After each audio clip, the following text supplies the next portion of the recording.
2014. La plus importante épidémie d'Ebola fait des ravages en Afrique de l'Ouest. La terreur atteint un niveau sans précédent au Moyen-Orient. Les tensions dégénèrent en violence en Europe de l'Est. Le monde tente de faire face alors que les crises se multiplient. Les Nations Unies ont appelé les dirigeants du monde entier à faire preuve de créativité, à semer les graines de l'espoir et à se montrer unis dans une action décisive. Le secrétaire général de l'ONU, Ban Ki-moon.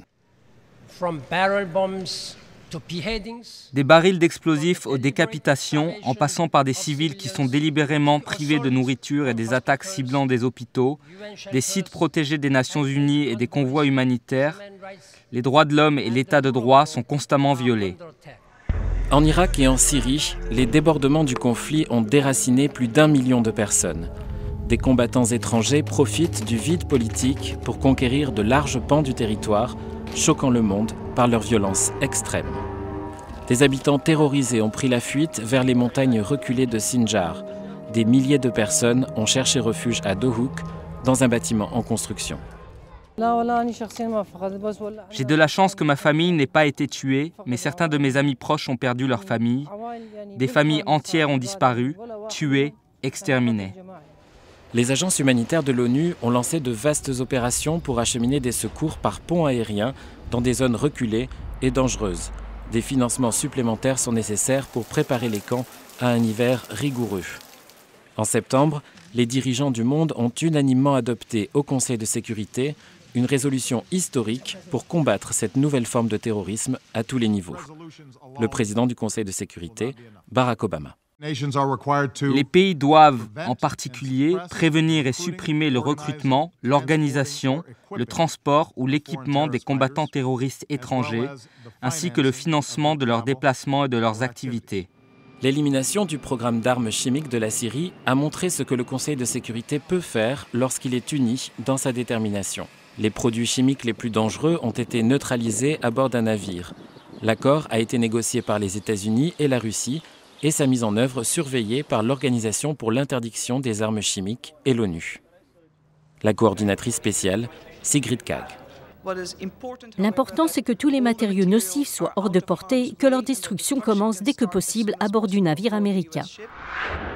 La violence entre Israël et la Palestine s'est embrasée à la suite de l'enlèvement et du meurtre en juin de 3 adolescents israéliens. Des semaines de conflits et de représailles ont fait plus de 1300 victimes parmi les Palestiniens et 60 parmi les Israéliens. Les habitants de Gaza n'avaient nulle part où aller. Plus de 10 000 Palestiniens ont cherché refuge dans des écoles de l'ONU qui ont été bombardées à 6 reprises. La seule centrale électrique a été détruite et près d'1 demi-million de personnes ont perdu leur foyer. Ban Ki-moon s'est rendu à Gaza pour donner le coup d'envoi des efforts internationaux de reconstruction. Allons-nous continuer comme ça, construire, détruire, puis construire et détruire? Nous reconstruirons de nouveau, mais cela doit être la dernière fois que nous le faisons. Ils doivent retourner à la table des négociations.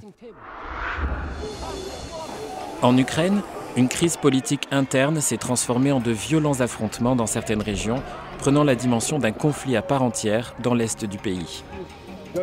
La situation s'est détériorée avec de graves conséquences pour l'unité et la stabilité du pays. En dépit d'un accord de cessez-le-feu, la situation demeure extrêmement précaire. Au mois de juillet, un avion de Malaysian Airlines a été détruit au-dessus de l'Ukraine après avoir été touché par un nombre important d'objets à forte densité d'énergie provenant de l'extérieur de l'appareil, tuant presque 300 personnes de 9 nationalités différentes. Le Conseil de sécurité a demandé que l'enquête soit menée au plus vite et que des tragédies similaires ne se reproduisent plus à l'avenir. En République centrafricaine, les violences interconfessionnelles et les représailles meurtrières entre chrétiens et musulmans ont laissé le pays fracturé et traumatisé. Les gens se déplaçaient dans les rues de la capitale Bangui, armés de machettes, forçant des milliers de personnes à fuir et à se cacher dans la brousse. L'appel à un désarmement volontaire, lancé par la mission des Nations Unies sur place, a été peu suivi. Les programmes Travail contre rémunération s'efforcent de promouvoir la coopération entre les factions. Sur fond de situation sécuritaire tendue, 2 millions de personnes ont toujours besoin d'une aide humanitaire. 20 ans après le génocide au Rwanda, l'ONU propose une nouvelle approche qui met la personne au premier plan en accordant une priorité aux droits humains, de sorte que le monde ne sera jamais plus en position de dire « jamais plus ». L'initiative « Les droits avant tout » vise à placer les droits humains au cœur de tous les efforts déployés sur le terrain. Puisqu'un génocide exige une planification minutieuse, nous devons être attentifs aux signes d'alerte précoce de violation des droits de l'homme qui dégénèrent en conflits plus graves et en atrocités de masse. Au Soudan du Sud, le besoin d'agir rapidement contre les violations des droits de l'homme a conduit l'ONU à accueillir près de 100 000 personnes dans ses différentes bases. Les contraintes logistiques ont été considérables, en particulier pendant la saison des pluies. Les dispensaires onusiens ont même dû s'occuper de mères sur le point d'accoucher.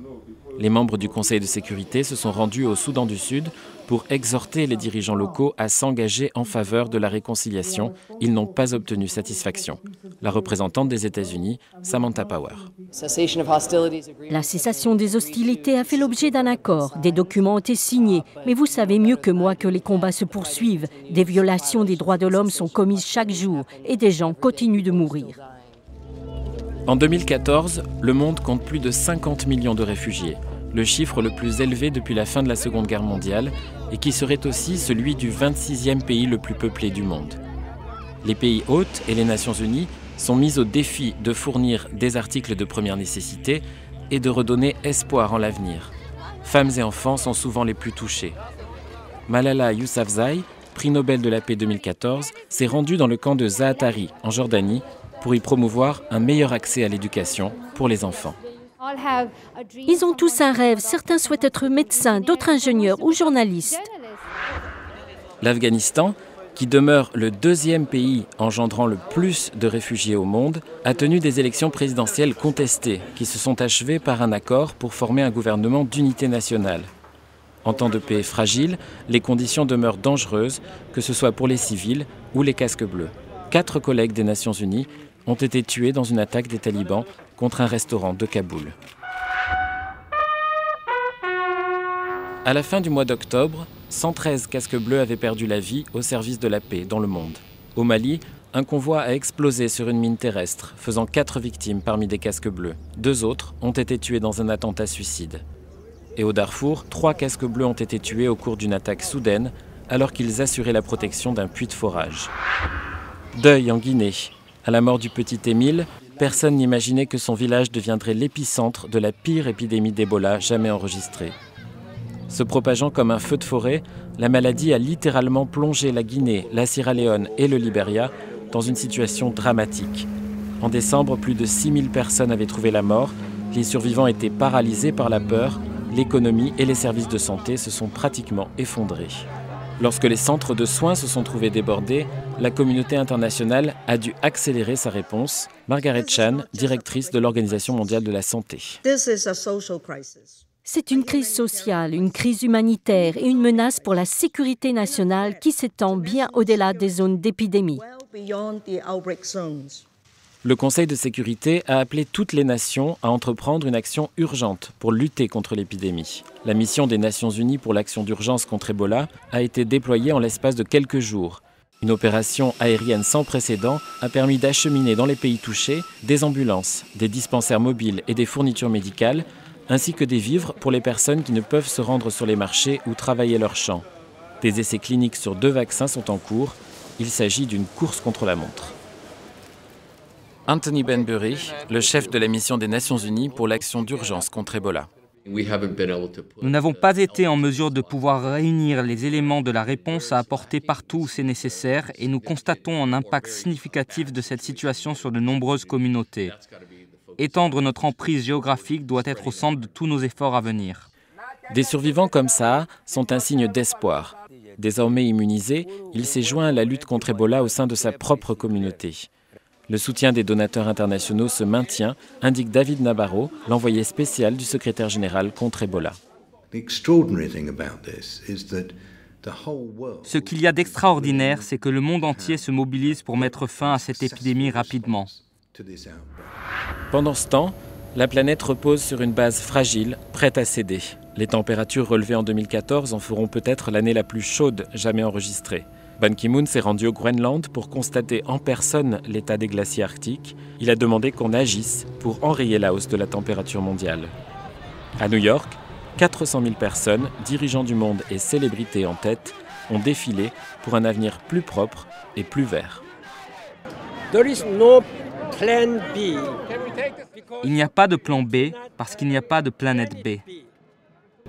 Lors du sommet de l'ONU sur le climat, 120 dirigeants du monde joignent leurs forces à celles de dirigeants des secteurs de l'industrie et de la finance. Ils écoutent l'appel urgent lancé par l'acteur Leonardo DiCaprio. Nous assistons à des phénomènes météorologiques extrêmes. L'ouest de l'Antarctique et la calotte glaciaire du Groenland fondent à un rythme sans précédent, avec des décennies d'avance sur les projections scientifiques. Rien de tout cela n'est rhétorique. Rien de tout cela ne relève de l'hystérie. Ce sont les faits. Cassie Jednil Kijiner, des îles Marshall, a écrit un poème à sa fille. Personne n'est en train de se noyer, mon bébé.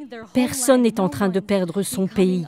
Personne ne va devenir un réfugié climatique. Ou devrais-je dire, personne d'autre? Les dirigeants du monde promettent d'agir. Le président français, François Hollande. C'est la conférence de Paris de 2015 qui doit permettre d'aboutir à un accord global, un accord ambitieux qui puisse faire que nous atteignions ce qu'on appelle la neutralité carbone, c'est-à-dire un niveau d'émissions de gaz à effet de serre compatible avec les capacités d'absorption de la planète. Lors du sommet, le secteur privé a promis de consacrer plus de 200 milliards de dollars pour financer des investissements plus verts.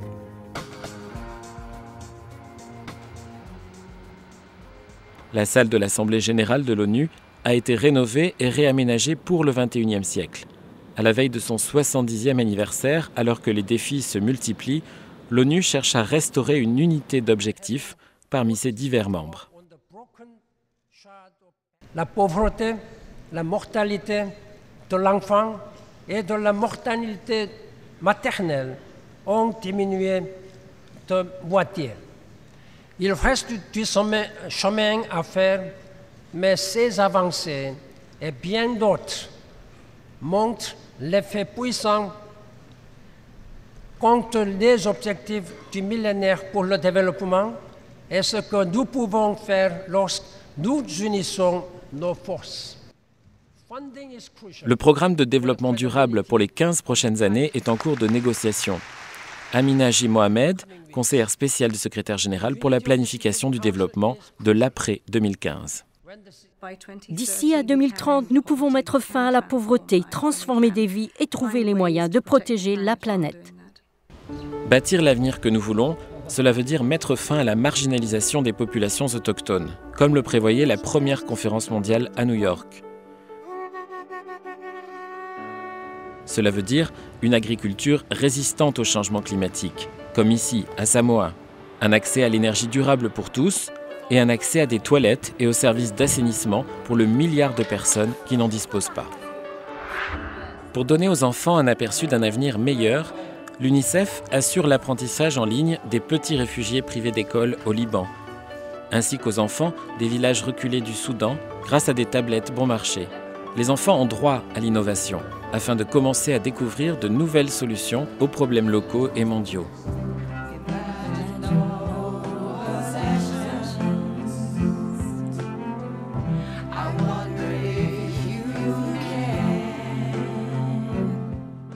En célébrant le 25e anniversaire de la Convention relative aux droits de l'enfant, l'UNICEF a rappelé « Imagine ».